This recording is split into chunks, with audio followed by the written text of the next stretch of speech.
अब speech banks की बात हो रही थी तो यूनियन बैंक के नंबर्स आपकी स्क्रीन पर लेकर आएंगे। चौथी तिमाही में नतीजे थोड़े से कमजोर रहे हैं।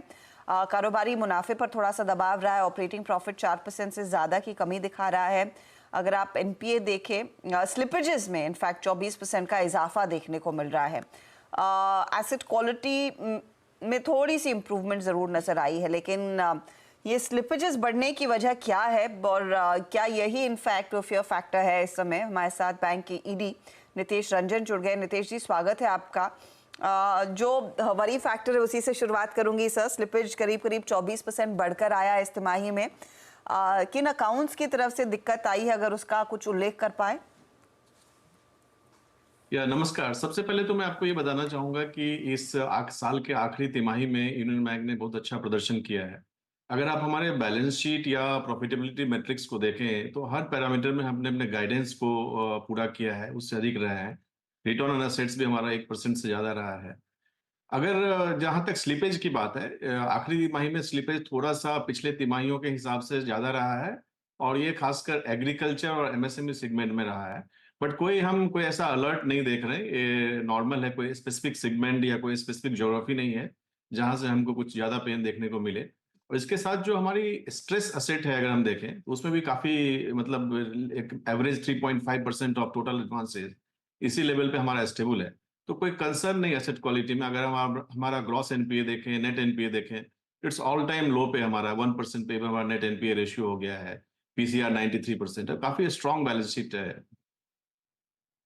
FY25, क्योंकि आप कह रहे हैं कि कोई अलार्म बेल्स इन स्लिपेजेस पर बज नहीं रहे हैं, तो FY25 में कितने कॉन्फिडेंट है बिजनेस ग्रोथ को लेकर, एडवांसेस को लेकर स्पेशली सर? देखिए, इस साल भी हमने FY24 में अच्छा प्रदर्शन किया है बिजनेस में, और FY25 के लिए जो हमारा गाइडेंस है 11 to 13% ग्रोथ रेट एडवांसेस का हमने दिया है, और 9 to 11% डिपॉजिट्स के लिए हमने गाइडेंस दिया है। और ये जो ग्रोथ है एडवांसेस में रैम सेगमेंट और कॉर्पोरेट सेगमेंट दोनों से अराउंड 55 to 45 के रेशियो में कंट्रीब्यूट होंगे। इसके साथ ही मैं आपको ये भी बताऊंगा कि जो एसेट क्वालिटी है उसमें भी हमारा जो गाइडेंस दिया है वो हमारा 12,000 करोड़ से कम का स्लीपेज होना चाहिए इस साल। क्योंकि आप देखेंगे हमारा डेलिंक्वेंसी रेशियो है जो पिछले वर्ष ऑलमोस्ट 1.6% पे आ चुका है, और उम्मीद है कि इस वर्ष FY25 में 1.5% से भी कम रहना चाहिए। ओके अच्छा नितेश जी, नमस्कार। वीरेंद्र बोल रहा हूँ दिल्ली स्टूडियो से। नमस्कार। सरप्राइजिंगली अगर आप देखें, मैं जो डिजिट देख के सरप्राइज हुआ, आपके एनआईएम सर इस क्वार्टर में काफ़ी स्ट्रॉन्ग है। It's 3.09 versus 2.98 YoY and versus 3.08 sequentially.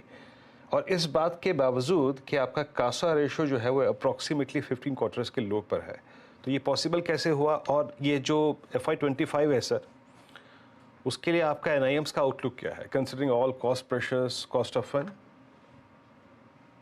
So last FY24 में जैसा आपने बोला 3.09 एग्जिट मार्जिन हमारा रहा है, और हमने जो गाइडेंस दिया है FY25 का 2.8 to 3% के रेंज में दिया है। So 3 is the higher part of the margin range. और देखिए, जो असेट रिप्राइसिंग है, असेट रिप्राइसिंग ऑलमोस्ट अब स्टेबल हो गई है, बिकॉज इंटरेस्ट रेट अगर आप देखें आरबीआई ने पॉज ले लिया है अभी, और may be the second half of the year में इंटरेस्ट रेट में कुछ कमी आएगी। उससे एसेट रिप्राइसिंग एक्चुअली डाउनवर्ड होने की संभावना है।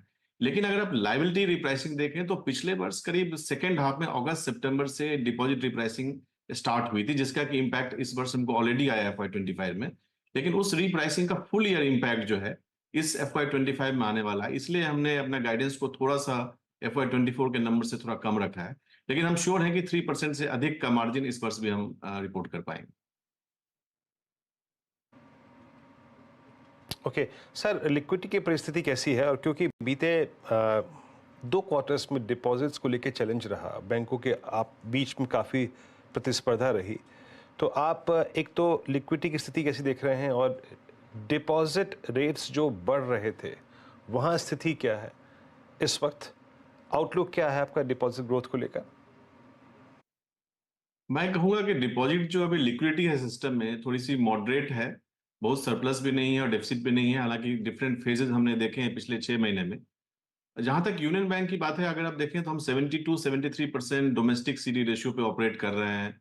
हमारे पास करीब डिपॉजिट्स के 5 to 6% इक्विवेलेंट एक्सेस SLR हैं, तो उस हिसाब से लिक्विडिटी हमारी जो है ठीक है।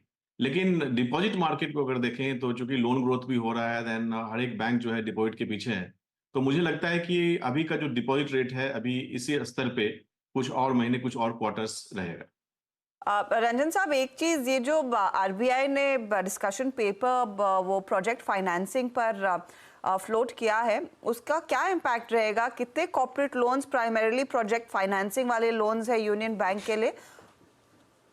देखिए, इम्पैक्ट से ज्यादा जरूरी बात यह है कि ये बहुत ही एक प्रूडेंट मेजर है और एक ऐसे टाइम पे आया है जब बैंक्स की बैलेंस शीट काफी स्ट्रांग है, कॉर्पोरेट्स की बैलेंस शीट काफी स्ट्रांग है और प्राइवेट कैपेक्स साइकिल में रिवाइवल की काफी संभावना है। तो उस हिसाब से तो मैं तो बोलूंगा काफी फॉरवर्ड लुकिंग अप्रोच है। अगर यूनियन बैंक के कॉर्पोरेट बुक को देखें तो मैं कहूंगा कि टोटल लोन बुक जो यूनियन बैंक का है अराउंड 9 लाख करोड़, उसका मे बी अराउंड 10 to 11% जो हमारा है वो प्रोजेक्ट फाइनेंस में होगा। लेकिन उसका करीब 1/3 which is equivalent to around 3 to 4% of total loan book of the bank will be under the construction phase before pre DCCO phase। तो उस पे जो इम्पैक्ट आएगा करीब जो उसमें 5% हमको प्रोविजन रखना है।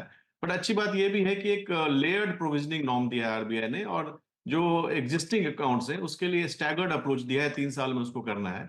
तो मुझे लगता है नहीं कि इस पे ज्यादा कुछ बहुत बड़ा इम्पैक्ट आएगा। It's a positive measure. कुछ ऑपरेशनल एस्पेक्ट्स हैं जिसको हम स्टडी कर रहे हैं और हम इसको फीडबैक के रूप में देंगे।